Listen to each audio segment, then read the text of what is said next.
Welcome back to James Take, recording here from the void, and I will get right into today's issue, and that is what's been bothering me about the claim that AI is getting cheaper narrative that I constantly hear about so much.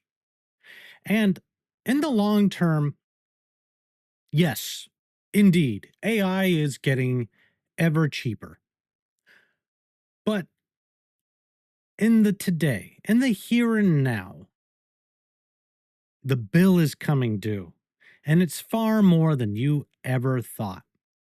Because even if you just like listening and hearing about AI, but you don't actually use it in your own life, you may be surprised to know you're paying for it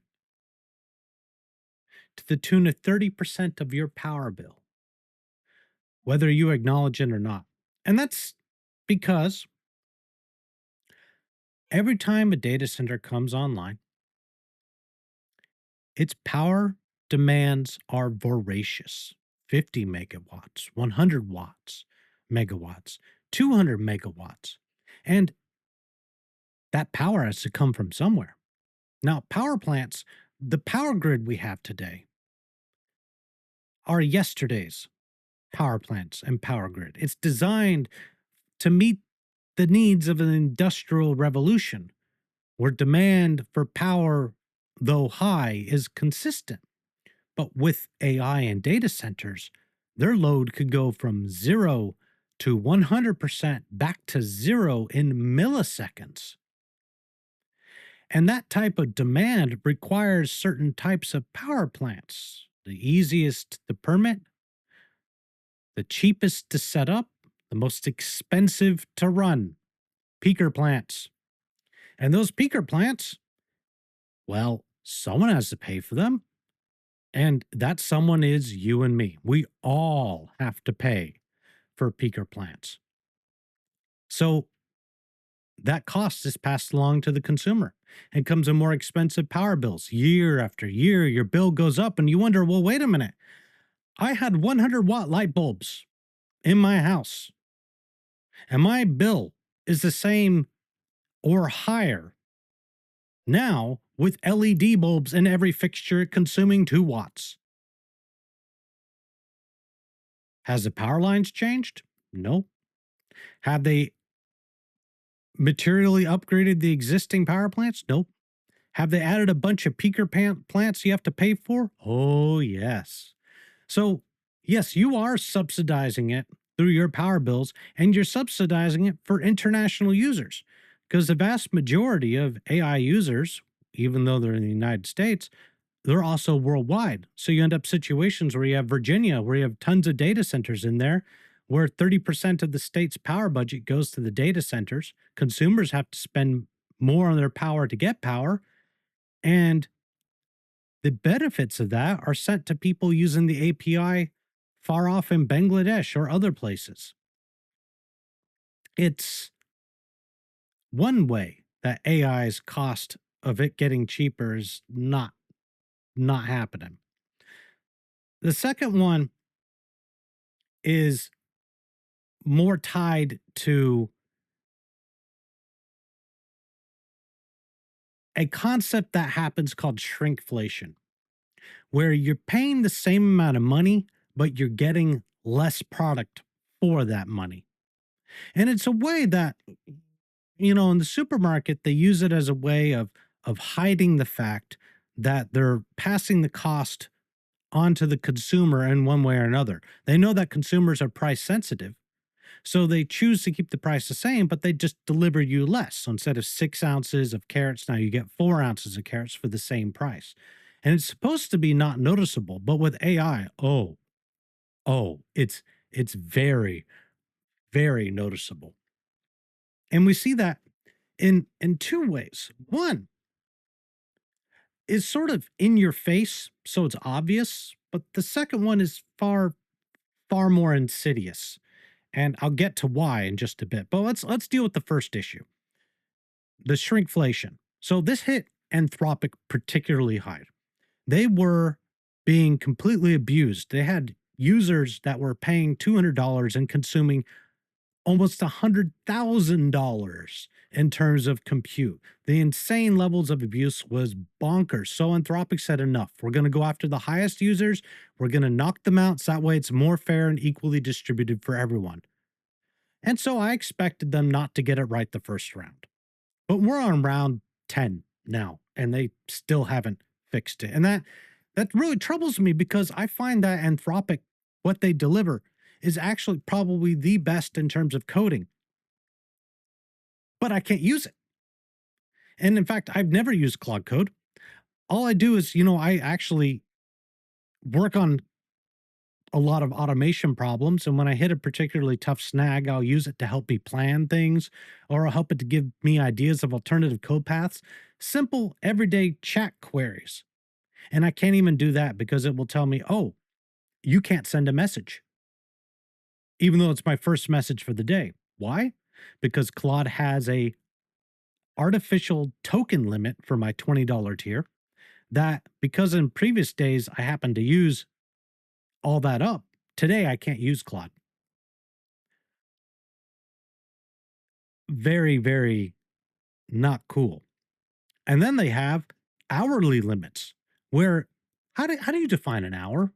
Like, how do you define an hour of compute? What's a fair metric for that?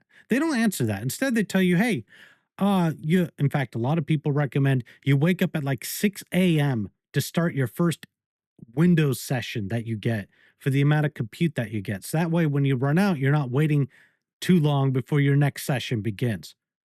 Completely arbitrary. So what ends up happening is you're using Claude, you're sending a few queries, but then you run out and says, oh no, your next window opens up at 8 p.m. Whereas before on the $20 plan, you just be able to go. It just worked. And so they want to incentivize you to move up to the higher tier because it's, hey, you get 20 times your limit if you go to the 100, and you get even more than that if you go to the 200. But here's the thing, it's the same thing affecting those plans as well.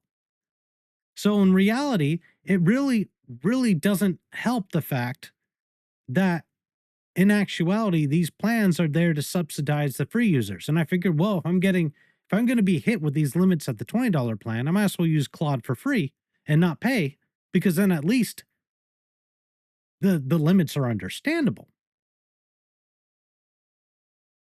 So I recently canceled Claude. It hurt me a lot because it's my favorite one to use. But if you can't use it, then what's the point of paying for it? You're just subsidizing. In fact, I discovered I hadn't used Claude in 2 weeks because every time I went to use Claude, it would give me some excuse for why it couldn't process the prompt or why it couldn't discuss things. I'm like, this is pointless. I don't care if you're in the best of the world. If you're out 95 days out of 100 on the bench, it doesn't matter. You're functionally useless for me. And at that point, what am I paying for subscription for? So I went ahead and canceled Claude. And that brings me to my second point with this whole AI is getting too cheap to meter narrative. And that is when providers underneath massive, massive demand for their normal tier plans, they always tell you, hey, you could use the API, you could bypass all the weights, you get the full quality model at full compute. But that's not true. That's not true at all. In fact, it's been proven now that the providers, Anthropic, OpenAI, all the other ones, they will limit the amount of tokens that a query takes to compute based off of demand. And that's insidious because you got to think about it. Businesses are paying these API costs. They're paying, 15, 30, $75 for a billion token type level of compute. And so they spend their time prompt engineering, context engineering, with the understanding that they're going to get the full power model when they use the API. And so they pay for every time they run a query. But here's the thing.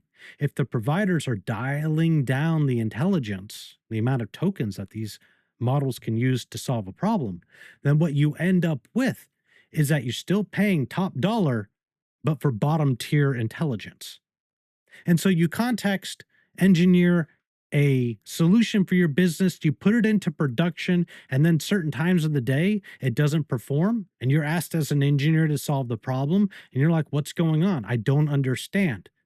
We should be getting the full power intelligence. This has been proven to work. Yet during certain random times during the day, it just fails, but we're paying for it. And then we have to repay for it because then we have to send the query back for processing. And if the provider's still overloaded, you're just wasting money because the providers are able to dial and adjust the intelligence based off of load and demand. Very insidious. Paying full price for degraded service, getting hot garbage, but paying premium prices. So, how do we solve this problem? Well, some organizations have decided it's in their best interest to move back from the cloud back to on prem. In fact, we see that going on a lot. They want to really control costs because costs have really exploded as of late on cloud providers. And, a single developer could cost a company $100,000 because they left a variable unchecked and someone else found an exposed bucket and just have at it.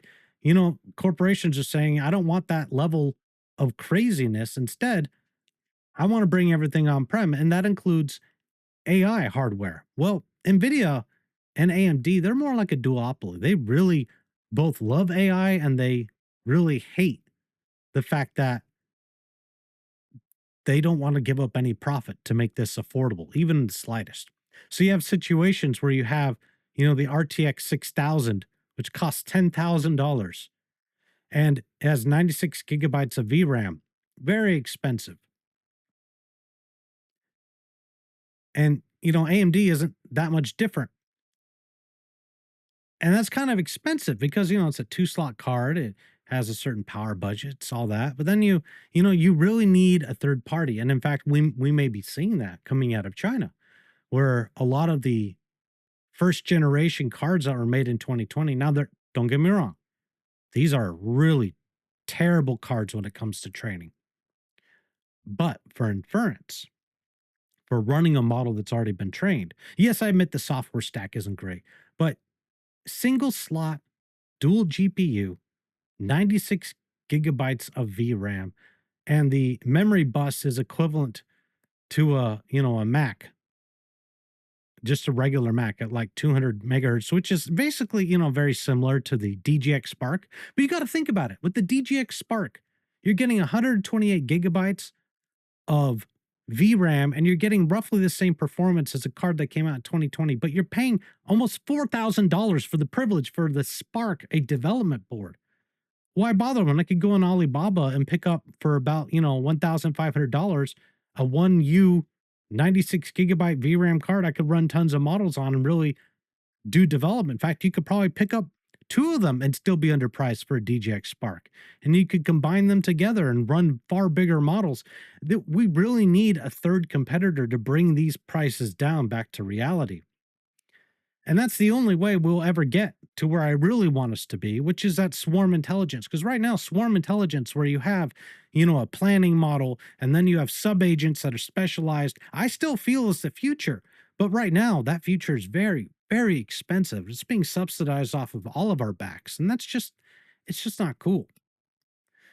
So I hope that, to be more positive in the next episode, but these are some of the observations I'm seeing going on in the AI industry that I really feel should be addressed sooner rather than later because the bill is coming due. Investors want return. And at some point, they're going to realize that the bill is coming due. Anyways, this is James McCorn coming from the void. I'll catch you guys in the next episode.